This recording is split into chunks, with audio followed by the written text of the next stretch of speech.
The afternoon sun cast long shadows across the cracked pavement of the bus stop on Miller Street. To anyone passing by, the old man sitting on the weathered bench looked like just another elderly citizen waiting for the number 42 bus. His shoulders were slightly hunched, his hands rested on a simple wooden cane, and his worn jacket had seen better days.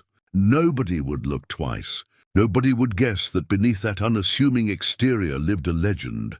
But legends have a way of revealing themselves when the moment demands it. And this moment, on this ordinary Tuesday afternoon, was about to demand everything. Before we begin, I want to know where you are watching from today. Drop a comment below and let me know your city or country. It always amazes me how far these stories travel. Now let's dive in. The man on the bench, Colonel James Matthew Hendricks, retired, adjusted his position on the hard bench and winced slightly. His left knee, the one that took shrapnel in Da Nang back in 1968, was acting up again. The doctors had told him 40 years ago that he would need a replacement eventually.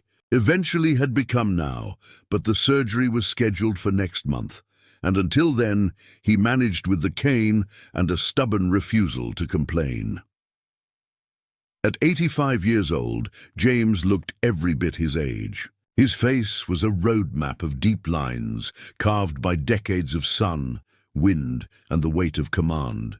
His hair, once jet black, was now a silvery white, cropped short in the military style he had never abandoned. His eyes, however, those pale grey eyes, still held something that age could not diminish. They were the eyes of a man who had seen the worst humanity had to offer and had somehow held on to his faith in the better angels of human nature.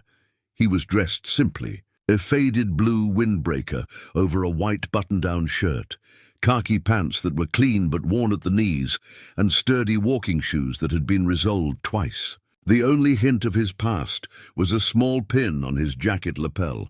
The GreenBeret insignia, barely noticeable unless you knew what to look for.